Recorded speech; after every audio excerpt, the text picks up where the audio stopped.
من الشیطان الرجیم بسم اللہ الرحمن الرحیم۔ السلام علیکم ورحمۃ اللہ وبرکاتہ، اور دیکھنے والے سب بہن بھائیوں کے لیے ومغفرتہ۔ آج ہم اللہ کے سچے دین کی خدمت و دعوت پہ بات کریں گے۔ بہنوں اور بھائیوں، جس طرح ہمارے لیے ضروری ہے کہ اللہ اور رسول صلی اللہ علیہ وآلہ وسلم پر ایمان لائیں اور ان کے بتائے ہوئے نیکی اور پرہیزگاری کے سیدھے اور روشن راستے پر چلیں جس کا نام اسلام ہے، اسی طرح ہم پر یہ بھی فرض ہے کہ اللہ کے جو بندے اس راستے سے بے خبر ہیں یا اپنی طبیعت کی برائی کی وجہ سے اس پر نہیں چل رہے تو ان کو بھی اس سے واقف کرنے کے لیے اور اس پر چلانے کی کوشش کریں۔ یعنی جس طرح اللہ نے ہم پر یہ فرض کیا ہے کہ ہم اس کے اچھے فرما بردار، عبادت گزار اور پرہیزگار بندے بنیں، اسی طرح اس نے یہ بھی فرض کیا ہے کہ اس مقصد کے لیے ہم اس کے دوسرے بندوں کو بھی صحیح کرنے کی کوشش کریں۔ اسی کا نام دین کی خدمت اور دین کی دعوت ہے۔ اللہ تعالیٰ کے نزدیک یہ کام اتنا بڑا ہے کہ اس نے ہزاروں پیغمبر اس دنیا میں اسی مقصد کے لیے بھیجے، اور ان پیغمبروں نے طرح طرح کی مصیبتیں اٹھا کے اور دکھ سہ کے دین کی خدمت و دعوت کا یہ کام انجام دیا اور لوگوں کی اصلاح و ہدایت کے لیے کوششیں کی۔ اللہ تعالیٰ نے ان پر اور ان کا ساتھ دینے والوں پر بے حساب رحمتیں نازل فرمائی۔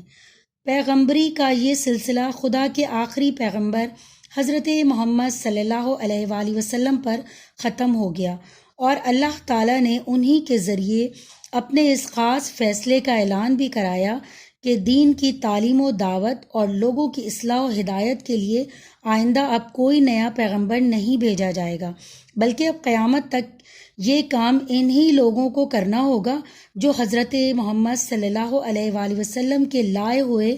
دین حق کو مان چکے ہیں اور ان کی ہدایت کو قبول کر چکے ہیں۔ الغرض نبوت و رسالت ختم ہونے کے بعد دین کی دعوت اور لوگوں کی اصلاح و ہدایت کی تمام تر ذمہ داری ہمیشہ کے لیے اب حضور صلی اللہ علیہ وآلہ وسلم کی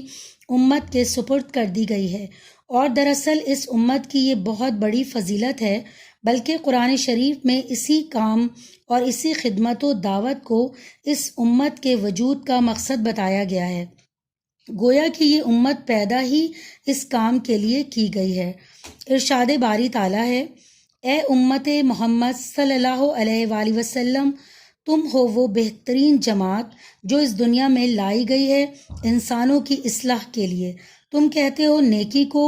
اور روکتے ہو برائی سے اور سچا ایمان رکھتے ہو اللہ پر۔ اس آیت سے معلوم ہوا کہ یہ امت محمدیہ صلی اللہ علیہ وآلہ وسلم دنیا کی دوسری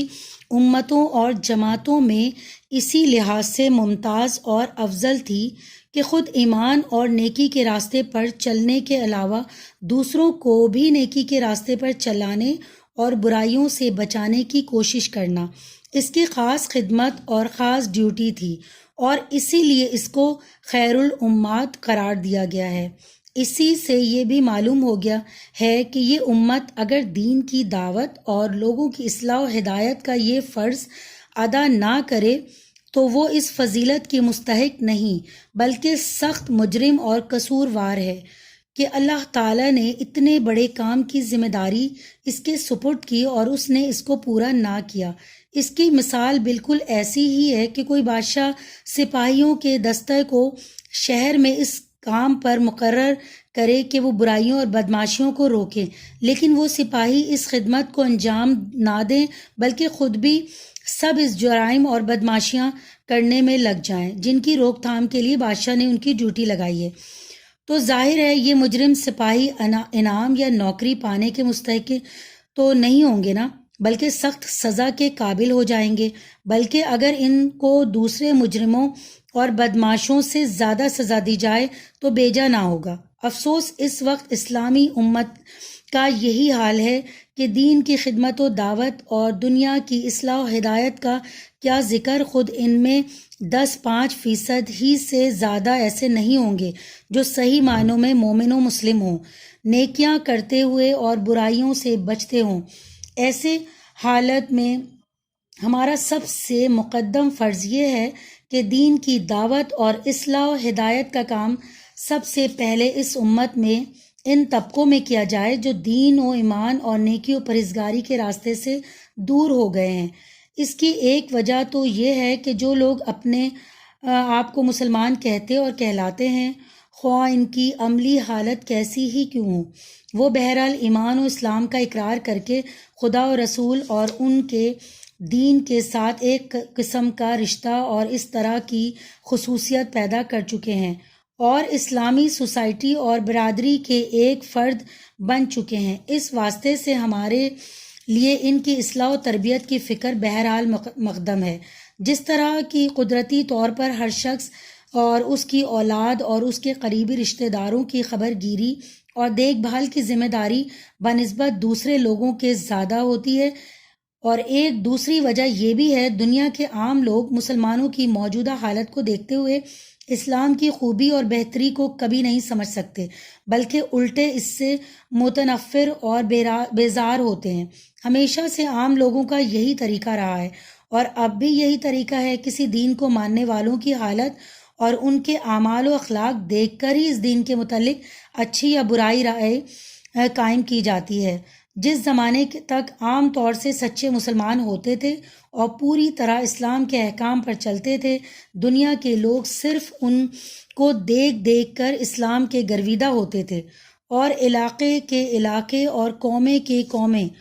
اسلام میں داخل ہوتی تھیں۔ لیکن جب سے مسلمانوں میں زیادہ تعداد ایسے لوگوں کی ہو گئی جو اپنے کو مسلمان تو کہتے ہیں مگر ان کے اعمال اور اخلاق اسلامی نہیں ہیں اور ان کے دل ایمان اور تقوی کے نور سے خالی ہیں، اس وقت سے دنیا اسلام ہی سے بدظن ہو گئی ہے۔ بہرحال ہمیں اس حقیقت سے اچھی طرح سمجھ لینا چاہیے کہ مسلمان امت کا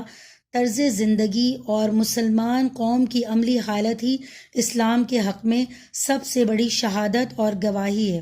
اور اگر اچھی ہوگی تو دنیا اسلام کے متعلق اچھی رائے قائم کرے گی اور خود بخود اس کی طرف آئے گی، اور اگر وہ بری ہوگی تو عام دنیا اسلام ہی کو برا جانے گی، اور پھر ان کو اسلام کی دعوت اگر دی بھی جائے گی تو اس کا کوئی اثر نہ ہوگا۔ بس دوسروں میں اسلام کی دعوت کا کام بھی اسی پر موقف ہے کہ مسلمان امت میں اسلامی زندگی یعنی ایمان اور عمل صالح عام ہو۔ بہرحال اس لحاظ سے بھی یہی ضروری ہے کہ پہلے مسلمانوں ہی کی اصلاح و ہدایت کی فکر کی جائے اور ان میں دینی زندگی کو عام کرنے کے لیے پوری قوت سے جد و جہد کی جائے۔ قرآن شریف میں اس کام کو یعنی دین کی خدمت و دعوت اور لوگوں کی اصلاح و ہدایت کی کوشش کو جہاد بھی کہا گیا ہے، بلکہ جہاد کبیر یعنی بڑا جہاد بتایا گیا ہے، اور اس میں کچھ شبہ نہیں کہ اگر یہ کام خلوص اور نیک نیتی کے ساتھ اور محض اللہ کی رضامندی کے لیے کیا جائے تو یقیناً اللہ کے نزدیک یہ بہت بڑا جہاد ہے۔ بہت سے لوگ سمجھتے ہیں کہ جہاد صرف اس جنگ کا نام ہے جو دینی اصول و احکام کے مطابق اللہ کے راستے میں لڑی جائے، لیکن صحیح بات یہ ہے کہ دین کی دعوت اور بندگان خدا کی اصلاح و ہدایت کے لیے جس وقت جو کوشش کی جا سکتی ہو وہی اس وقت کا خاص جہاد ہے۔ رسول اللہ صلی اللہ علیہ وآلہ وسلم نبوت کے بعد قریباً 12-13 برس مکہ معظمہ میں رہے۔ اس پوری مدت میں آپ صلی اللہ علیہ وآلہ وسلم کا اور آپ صلی اللہ علیہ وآلہ وسلم کے ساتھیوں کا جہاد یہی تھا کہ مخالفتوں اور طرح طرح کی مصیبتوں کے باوجود خود دین پر مضبوطی سے جمے رہے اور دوسروں کی اصلاح و ہدایت کی کوششیں کرتے رہے، اور بندگان خدا کو خفیہ و اعلانیہ دین کی دعوت دیتے رہے۔ الغرض اللہ سے غافل اور راستے سے بھٹکے ہوئے بندوں کو اللہ سے ملانے کی اور صحیح راستے پر چلانے کی کوشش کرنا، اور اس راہ میں اپنا پیسہ خرچ کرنا اور وقت اور چین و آرام قربان کرنا، یہ سب اللہ کے نزدیک جہاد ہی میں شمار ہے۔ بلکہ اس وقت کا خاص جہاد یہی ہے۔ اس کام کے کرنے والوں کو آخرت میں جو اجر و ثواب ملنے والا ہے، اور نہ کرنے والوں کے لیے اللہ کی لعنت و غضب کے جو خطرے ہیں، ان کا کچھ اندازہ مندرجہ ذیل حدیثوں سے بھی ہو سکتا ہے۔ حضرت ابو ہریرہ رضی اللہ تعالی عنہ سے روایت ہے کہ رسول اللہ صلی اللہ علیہ وآلہ وسلم نے فرمایا، جو شخص لوگوں کو صحیح راستے کی دعوت دے اور نیکی کی طرف بلائے تو جو لوگ اس کی بات مان کر جتنی نیکیاں اور بھلائیاں کریں گے اور ان نیکیوں کا جتنا ثواب ان کرنے والوں کو ملے گا اتنا ہی ثواب اس شخص کو بھی ملے گا جس نے ان کو نیکی کی دعوت دی، اور اس کی وجہ سے خود نیکی کرنے والوں کے اجر و ثواب میں کوئی کمی نہیں ہوگی۔ اس حدیث سے معلوم ہوا کہ اگر بالفرض آپ کی دعوت اور کوشش کے 10-20 آدمیوں کی بھی اصلاح ہو گئی اور وہ خدا اور رسول صلی اللہ علیہ وآلہ وسلم کو پہچاننے لگیں اور دینی احکام پر چلنے لگیں، نمازیں پڑھنے لگیں اور اسی طرح دوسرے فرائض ادا کرنے لگیں اور گناہوں اور بری باتوں سے بچنے لگیں، تو ان چیزوں کا جتنا ثواب ان سب کو ملے گا اس سب کے مجموعے کے برابر تنہا آپ کو بھی ملے گا۔ اگر غور کریں تو معلوم ہوگا کہ اس قدر اجر و ثواب کمانے کا کوئی دوسرا راستہ ہے ہی نہیں۔ ایک آدمی کو سینکڑوں آدمیوں کی عبادت اور نیکیوں کا ثواب مل جائے گا۔ ایک دوسری روایت میں ہے کہ رسول اللہ صلی اللہ علیہ وآلہ وسلم نے حضرت علی رضی اللہ عنہ سے فرمایا، اے علی رضی اللہ تعالی عنہ، قسم اللہ کی اگر تمہارے ذریعے ایک شخص کو بھی ہدایت ہو جائے تو تمہارے حق میں یہ سب سے بہتر ہے۔ اور واضح رہے کہ اہل عرب سرخ اونٹوں کو بہت بڑی دولت سمجھتے تھے، تو اسی لیے نبی اکرم صلی اللہ علیہ وآلہ وسلم نے حضرت علی کو فرمایا کہ تمہارے حق میں یہ اس سے بہتر ہے کہ بہت سے سرخ اونٹ تمہیں مل جائیں۔ در حقیقت اللہ کے بندوں کی اصلاح و ہدایت اور ان کی نیکی کے راستے پر لگانے کی کوشش۔ ایک دوسری روایت میں ہے کہ رسول اللہ صلی اللہ علیہ وآلہ وسلم نے حضرت علی رضی اللہ عنہ سے فرمایا، اے علی، قسم اللہ کی اگر تمہارے ذریعے ایک شخص کو بھی ہدایت ہو جائے تو تمہارے حق میں یہ اس سے بہتر ہے کہ بہت سے سرخ اونٹ تمہیں مل جائیں۔ واضح رہے کہ اہل عرب سرخ اونٹوں کو بہت بڑی دولت سمجھتے تھے۔ در حقیقت اللہ کے بندوں کی اصلاح و ہدایت اور ان کو نیکی کے راستے پر لگانے کی کوشش، جیسا کہ پہلے بھی عرض کیا گیا ہے، بہت اونچے درجے کی خدمت اور نیکی ہے، علیہ السلام کی خاص وراثت ہے۔ پھر دنیا کی کسی بڑی سے بڑی دولت کی بھی اس کے مقابلے میں کیا حقیقت ہو سکتی ہے؟ رسول اللہ صلی اللہ علیہ وآلہ وسلم نے ایک اور حدیث میں لوگوں کی اصلاح و ہدایت کے کام کی اہمیت کو اس عام فہم مثال کے ذریعے بھی سمجھایا۔ آپ صلی اللہ علیہ وسلم کے ارشاد کا خلاصہ یہ ہے کہ فرض کرو ایک کشتی ہے جس میں نیچے اوپر 2 درجے ہیں، اور نیچے کے درجے والے مسافروں کو پانی اوپر کے درجے سے لانا پڑتا ہے، جس سے اوپر والے مسافروں کو تکلیف ہوتی ہے اور وہ ان پر ناراض ہوتے ہیں۔ تو اگر نیچے والے مسافر اپنی غلطی اور بے وقوفی سے نیچے ہی سے پانی حاصل کرنے کی کوشش کریں، کشتی کے نچلے حصے میں سوراخ کرنے لگیں اور اوپر کے درجے والے ان کو اس غلطی سے روکنے کی کوشش نہ کریں، تو نتیجہ یہ ہوگا کہ کشتی سبھی کو لے ڈوب جائے گی۔ اور اگر اوپر والے مسافروں نے سمجھا بجھا کے نیچے کے درجے والوں کو اس حرکت سے روک دیا تو وہ ان کو بھی بچا لیں گے اور خود بھی بچ جائیں گے۔ حضور صلی اللہ علیہ وآلہ وسلم نے فرمایا، بالکل اسی طرح گناہوں اور برائیوں کا بھی حال ہے۔ اگر کسی جگہ کے لوگ جہالت کی باتوں اور گناہوں میں مبتلا ہوں اور وہاں کے نیک اور سمجھدار قسم کے لوگ ان کی اصلاح و ہدایت کی کوشش نہ کریں تو نتیجہ یہ ہوگا کہ ان گناہ گاروں اور مجرموں کی وجہ سے خدا کا عذاب نازل ہوگا اور پھر سب ہی اس کی لپیٹ میں آ جائیں گے، اور اگر ان کے گناہوں اور برائیوں سے روکنے کی کوشش کر لی گئی تو پھر سب ہی عذاب سے بچ جائیں گے۔ ایک اور حدیث میں ہے، حضور صلی اللہ علیہ وآلہ وسلم نے بڑی تاکید کے ساتھ اور قسم کھا کے فرمایا، اس اللہ کی قسم جس کے قبضے میں میری جان ہے، تم اچھی باتوں اور نیکیوں کو لوگوں سے کہتے رہو اور برائیوں سے ان کو روکتے رہو۔ یاد رکھو اگر تم نے ایسا نہ کیا تو بہت ممکن ہے کہ اللہ تم پر کوئی سخت قسم کا عذاب مسلط کر دے اور پھر تم اس سے دعائیں کرو اور تمہاری دعائیں بھی اس وقت نہ سنی جائیں۔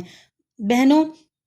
اس زمانے کے بعض خدا رسیدہ اور روشن دل بزرگوں کا خیال ہے کہ مسلمانوں پر ایک عرصے سے جو مصیبتیں اور ذلتیں آ رہی ہیں اور جن پریشانیوں میں مبتلا ہیں وہ ہزاروں دعاؤں اور ختموں اور وظیفوں کے باوجود نہیں ٹل رہی۔ اس کا بڑا سبب یہی ہے کہ ہم دین کی خدمت و دعوت اور لوگوں کی اصلاح و ہدایت کے کام کو چھوڑے ہوئے ہیں